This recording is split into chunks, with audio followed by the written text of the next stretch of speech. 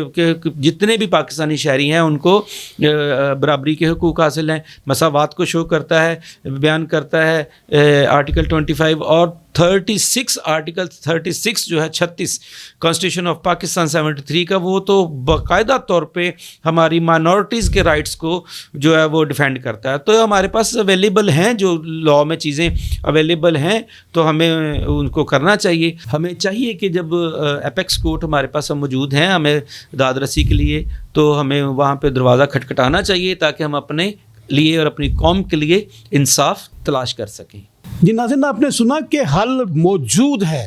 میں اکثر ایک بات کرتا ہوں کہ جس کا کام اسی کو ساجے. جو ذمہ داری کسی کے ہے اگر وہی کرے گا تو وہ ٹھیک طور پر کر سکے گا. مثال کے طور پر اگر آپ نے قانون سازی کروانی ہے, آپ بلا کے ذہین ہیں, سب کچھ کر سکتے ہیں, آپ کو رویا بھی ہوتی ہے, آپ سمجھ بھی سکتے ہیں چیزوں کو, آپ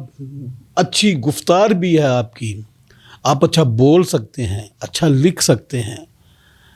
آئیڈیاز پروڈیوس کر سکتے ہیں, آئیڈیاز آپ ڈیلیور کر سکتے ہیں. لیکن چونکہ آپ لیجسلیٹر نہیں ہیں, آپ اسمبلی کے نمائندے نہیں ہیں, اسمبلی میں کسی بھی قانون سازی کے لیے بل جمع کروانے کے لیے, کوئی ایکٹ جمع کروانے کے لیے آپ کا پارلیمنٹیرین ہونا ضروری ہے. اسی طرح عدالتوں میں انصاف کے حصول کے لیے